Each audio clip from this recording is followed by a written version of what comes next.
Hello guys, class 9th के सारे students का स्वागत है।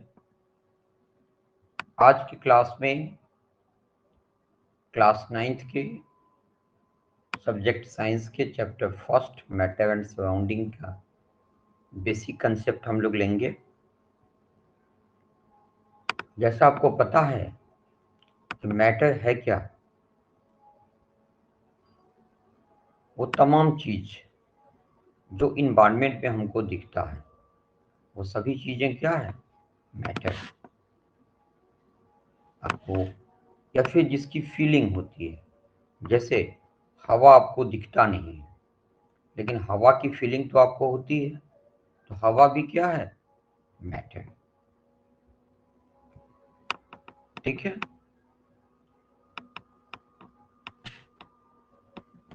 आपको चेयर दिखता है, टेबल दिखता है, सभी क्या है, मैटर।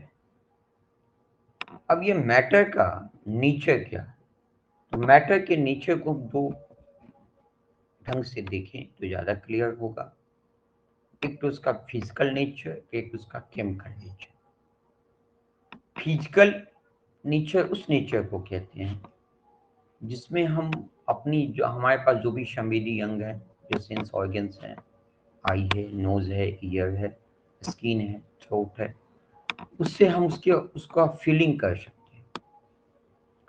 जैसे हम आई से देख सकते हैं कि वो सॉलिड के रूप में है, लिक्विड के रूप में, गैस के रूप में है। तो ये सब नेचर हो गया उसका फिजिकल नेचर। तो फिजिकल नेचर में फर्स्ट नेचर है कि matter is made up of particles. Matter किसके बने होते हैं, पार्टिकल्स के बने होते हैं। पार्टिकल्स क्या होता है, कण। पार्टिकल्स को समझने के लिए आप मिट्टी, सॉइल को ले लीजिए, सॉइल को अपनी हाथ में रगड़ लीजिए, तो छोटे छोटे आपको कण नजर आएंगे। उसमें देखेंगे वो मिट्टी कई पार्ट में बट गया, तो प्रत्येक छोटा से छोटा पार्ट क्या है, वो पार्टिकल्स। तो मैटर भी इसी तरह से छोटे छोटे पार्ट से बने हुए हैं। हम किसी को भी, अगर हम चेयर देखें कि भाई चेयर तो पार्ट, उसको अगर हम मसलेंगे तो थोड़ा पार्ट नहीं होगा, नहीं, वो भी छोटे छोटे पार्टिकल से मिलके ही बने। ठीक है। हम वाटर देखें तो वाटर भी छोटे छोटे पार्टिकल से मिलके बने हैं। तो मैटर, जो कुछ भी मैटर है, वो मैटर हमेशा छोटे छोटे पार्टिकल से मिलके ही बने। ठीक है। अब आप एक प्रैक्टिकल देखिए, एक एक्टिविटी लीजिए। आप एक गिलास पानी ले लीजिए और एक गिलास पानी में 2 स्पून आप शुगर ले लीजिए। ठीक है। एक गिलास आप पानी लिए, 2 स्पून शुगर का ले लीजिए, और उसके बाद आप देखें कि वो क्या हो जाता है। उसको आप मिला दीजिए, किसमें, वाटर में मिला दीजिए, वो अच्छे से मिला दीजिए। थोड़ी देर बाद आप देखेंगे कि शुगर कहीं दिख ही नहीं रहा। शुरू में आप ग्लास में डाले तो शुगर दिख रहा था, यदि ट्रांसपेरेंट ग्लास है तो शुगर दिख रहा था। उसके बाद शुगर दिखना बंद हो गया। शुगर कहाँ चला गया,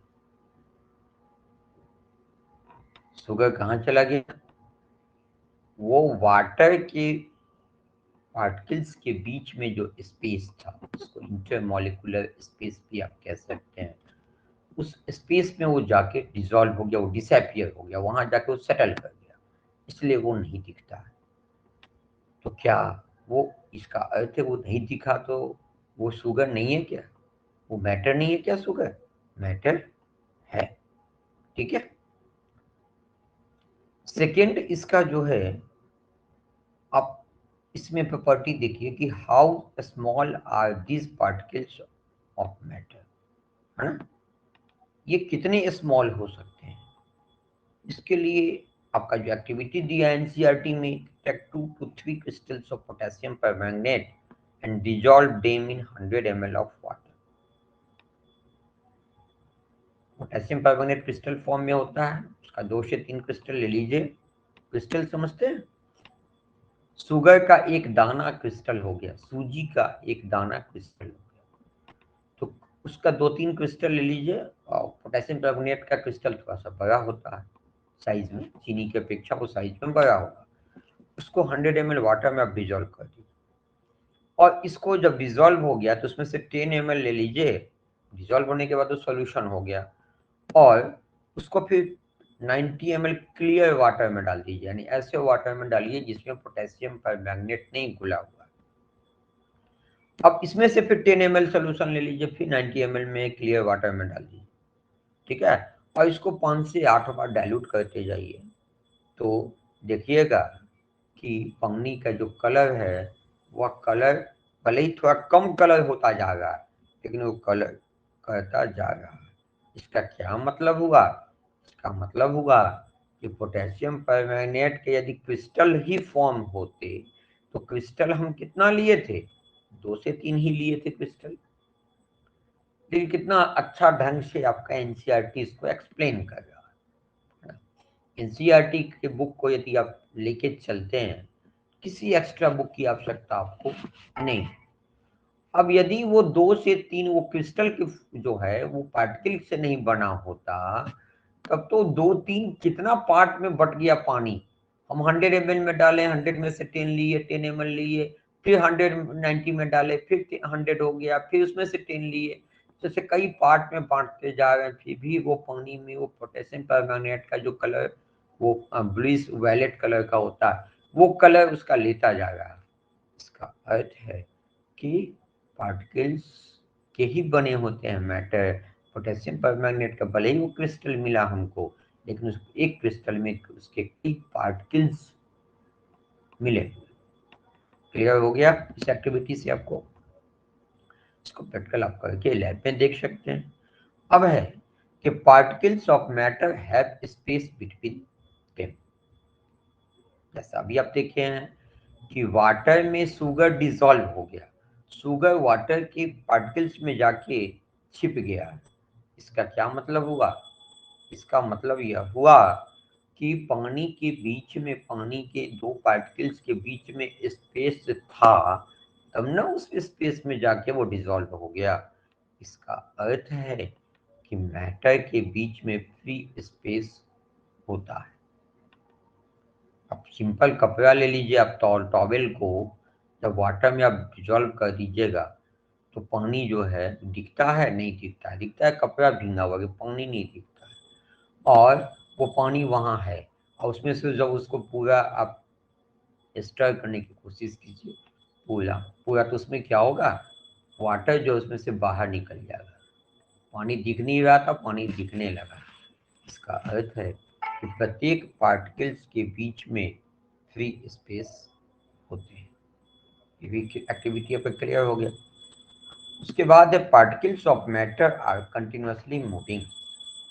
पार्टिकल्स, मैटर के जो पार्टिकल्स होते हैं वो कंटिन्यू मूव करते रहते हैं।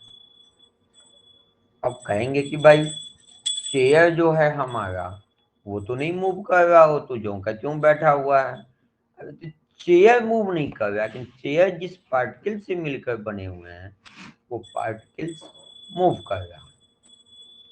चेयर्स के पार्टिकल्स बहुत पास पास हैं, उनके बीच में इंटरमॉलिक्यूलर फोर्स बहुत स्ट्रांग है। इसकी वजह से वो पार्टिकल्स इधर उधर नहीं जा रहे, लेकिन उनके पार्टिकल्स मूवमेंट में हैं। अब गैस का देख लीजिए, आप कोई भी सेंट बत्ती, आप अगरबत्ती आप जलाते हैं, उसका उसमें से जो स्मॉग आता, धुआं आता, वो धुआं कहाँ चला जाता है? देखिए इधर उधर फैल रहा है, पूरे जगह फैल जाता है। आप फैलाते नहीं उसको, ले जा करके स्विंग फैलने लगते हैं। इसका अर्थ है कि पार्टिकल्स जो होते हैं वो कंटिन्यूअस मोशन में होता है।